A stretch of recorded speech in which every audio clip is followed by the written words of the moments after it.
Se olhássemos para o mapa do Império Romano em 562, depois de Cristo, logo após o reino ostrogótico ter sido derrotado de uma vez por todas e todos os redutos bárbaros restantes na Itália terem sido subjugados, teríamos a impressão de que Justiniano teve sucesso em restaurar grande parte do antigo Império Romano. Pareceria que a glória de Roma de fato quase havia sido restaurada e que o Mediterrâneo seria chamado novamente de Mare Nostrum.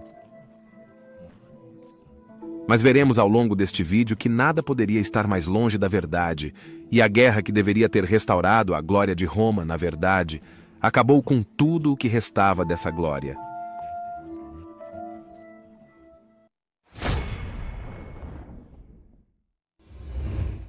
Mapas podem nos enganar.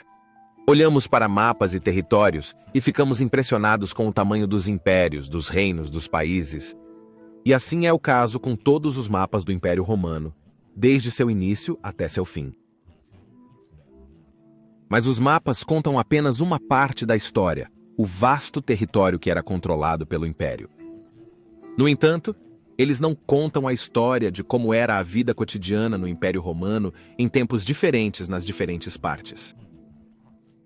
E assim, quando olhamos para o Império Romano de 562 d.C., somos enganados a acreditar que tudo estava bem novamente, que a chama de Roma estava queimando brilhantemente mais uma vez. Mas enquanto a guerra vândala foi uma rápida vitória dos romanos do Oriente e aquele reino caiu sem danos para a população local, a Guerra Gótica foi, infelizmente, um grande desastre para os habitantes da Península Italiana.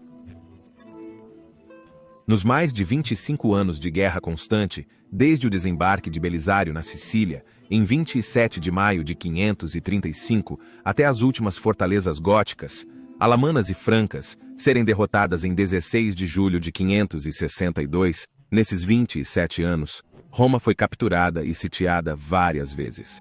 Capturada por Belisário em 536, um longo cerco em 537 sob Bítiges, um longo cerco e saque em 546 por Totila, recapturada novamente em 547 por Belisário, sitiada novamente e capturada em 549 por Totila, e recapturada uma última vez em 551 por Narses.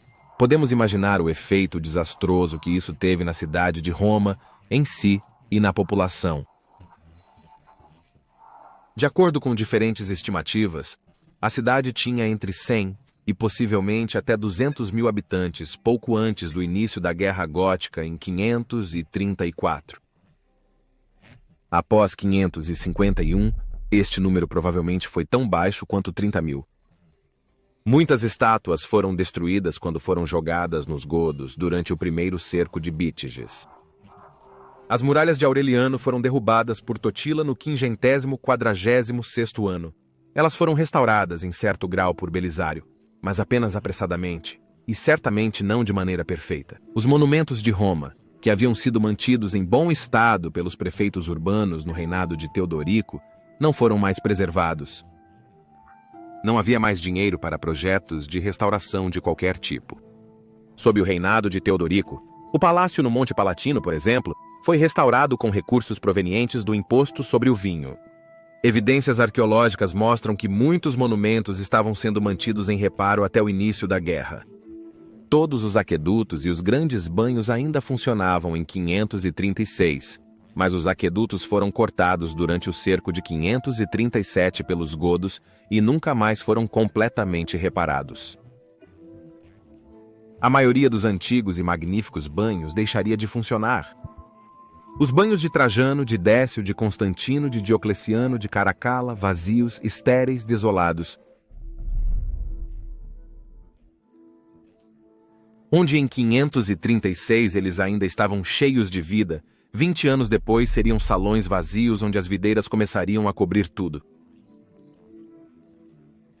E enquanto os ostrogodos paradoxalmente tomaram muito cuidado para preservar os monumentos da melhor forma possível, os novos mestres, os chamados romanos do leste, não seriam, como se descobriu, tão motivados em restaurar e consertar os antigos monumentos. Na verdade, quase nenhum reparo está sendo registrado a partir do 551, quando o eunuco Narses passou a morar no antigo palácio no Monte Palatino. E por favor, curta este vídeo. E se inscreva para que você não perca nenhum vídeo futuro sobre a fascinante era do final do Império Romano. E por favor, considere apoiar nosso trabalho na plataforma de financiamento de mecenas ou através da associação no YouTube, porque a sustentabilidade de longo prazo deste canal realmente depende do seu apoio. O YouTube realmente não é generoso com um tema tão nichado sobre o final do Império Romano e a receita de anúncios dos vídeos é realmente brutalmente baixa. Então, para ser sustentável a longo prazo, infelizmente preciso do seu apoio financeiro por meio do Patreon ou da associação ao YouTube, por mais constrangedor que seja dizer isso. Acho que Majoriano agradeceria por você apoiar um canal com o nome dele. Eu certamente agradeço do fundo do meu coração. Na verdade, apenas 2 pontes foram comprovadamente reparadas sob o comando de Narses. Os romanos orientais mostravam pouco respeito pela sua cidade ancestral, de onde seus predecessores partiram para criar o Império Romano. Aparentemente, até o contrário parecia ser verdade, e em 571 nos é dito que Narses saqueou algumas estátuas do antigo templo de Júpiter Optimus Maximus, que ficou sem teto, vazio, árido e desolado desde o saque dos vândalos em 455. Além da restauração das 2 pontes mencionadas anteriormente, aparentemente apenas mais um conserto foi realizado, especificamente nas muralhas aurelianas. Mas, no que diz respeito à atividade de construção de novos edifícios, apenas a construção de algumas igrejas foi registrada desde o tempo em que Narses residia em Roma nos anos após sua vitória sobre os godos. Mas parece que Narses foi extremamente duro com o povo de Roma e os taxou até o limite. Ele era, portanto, extremamente impopular com os últimos habitantes remanescentes da cidade eterna, e os romanos mais velhos agora lembravam com carinho do governo benevolente e suave que tinham desfrutado no reino austro-gótico, em comparação com o jugo sob os novos mestres do Império Romano do Oriente. Esse foi o primeiro rompimento entre o Ocidente e o Oriente e uma oportunidade que havia sido facilmente desperdiçada por Narses. Em vez de unificar os antigos povos do Ocidente e do Oriente, Narses, com sua política severa, já iniciaria a alienação entre Ocidente e Oriente, que mais tarde levaria ao cisma e ao subsequente ódio do Ocidente em relação aos governantes em Constantinopla. Nenhum único monumento, nenhuma única coluna, templo ou construção imperial antiga é registrado como tendo sido restaurado pelos romanos orientais. A maior parte do antigo Senado foi capturada ou morta após o saque de Totila à cidade em 546. Embora houvesse algumas tentativas de restaurar essa antiga ordem, ela nunca mais recuperou seu status anterior e, por volta dos 600, desapareceria completamente. Também não havia mais um prefeito urbano que pudesse organizar a restauração e reparo da cidade. Cônsules não eram mais eleitos no Ocidente, o último deles tendo ocupado o cargo pouco antes do início da guerra. Há quase nenhuma obra literária restante daquele tempo. Não havia nenhum do calibre de Cassiodoros, Boécio ou Simacus, que havia escrito no estilo dos antigos romanos apenas algumas décadas antes. Agora, a população extremamente reduzida começaria a se estabelecer lentamente às margens do Tibre, no antigo Fórum Boário e no Campo de Marte, enquanto as partes mais afastadas da cidade já haviam sido completamente abandonadas. Toda vez que um terremoto atingia a cidade, os monumentos não eram mais reparados, mas as colunas caídas eram usadas como novo material de construção.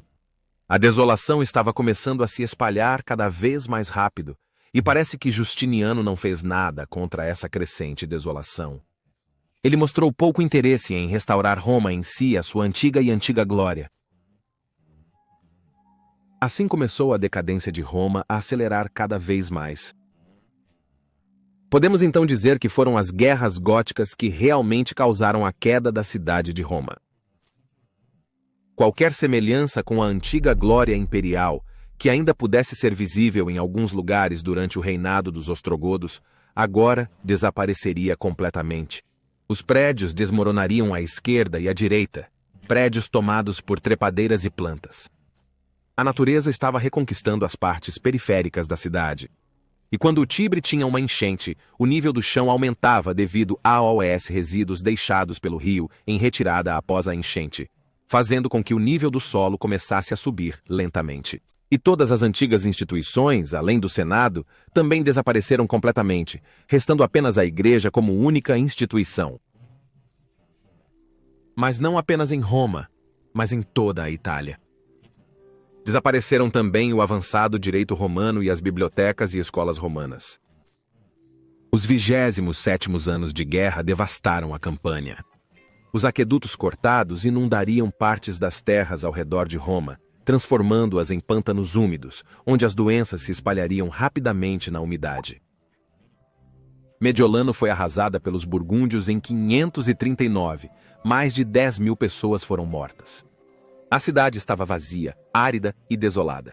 Deve ter sido um lugar semelhante a Roma. O comércio havia desmoronado. As cidades agora só podiam manter uma população muito menor.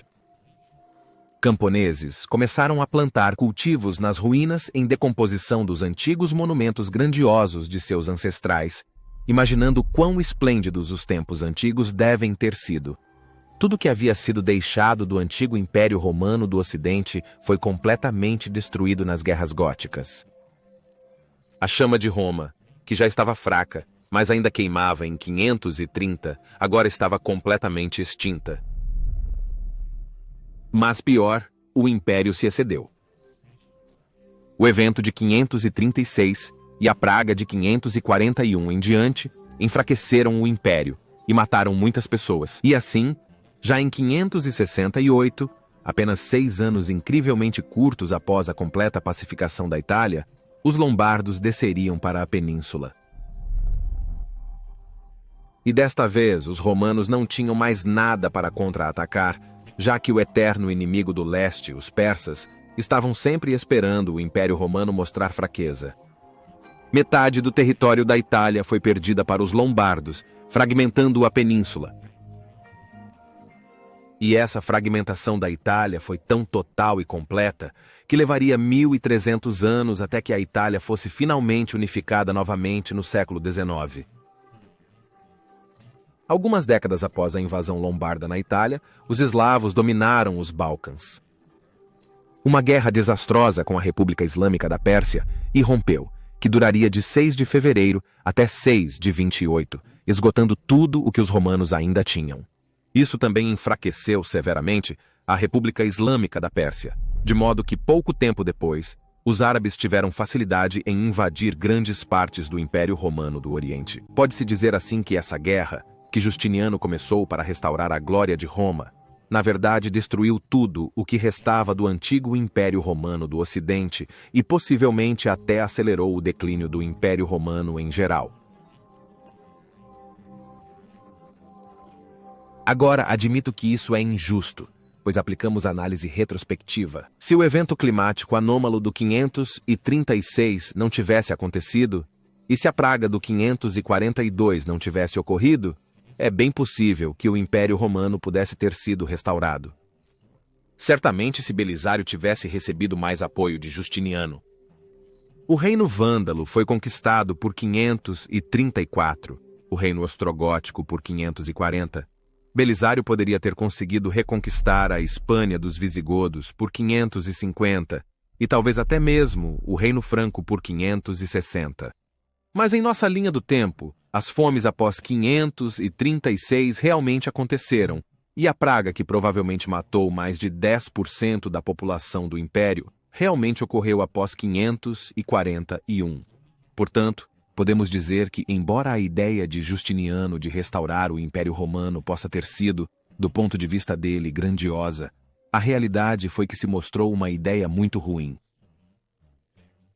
A glória de Roma não foi restaurada, mas foi destruída de uma vez por todas, nunca mais ressurgindo em sua antiga forma, mas apenas transformada 1000 anos depois, quando o Renascimento chegou. Tal, caros amigos da história romana tardia, é frequentemente a ironia da história. E se você estiver interessado em como Roma era pouco antes das guerras góticas, pode assistir a este vídeo aqui no canto superior direito. Se estiver interessado na Guerra Gótica, Assista ao vídeo no canto inferior direito. Eu agradeço novamente a todos os amigos da história romana, gratias amici imperi Romani, e adeus!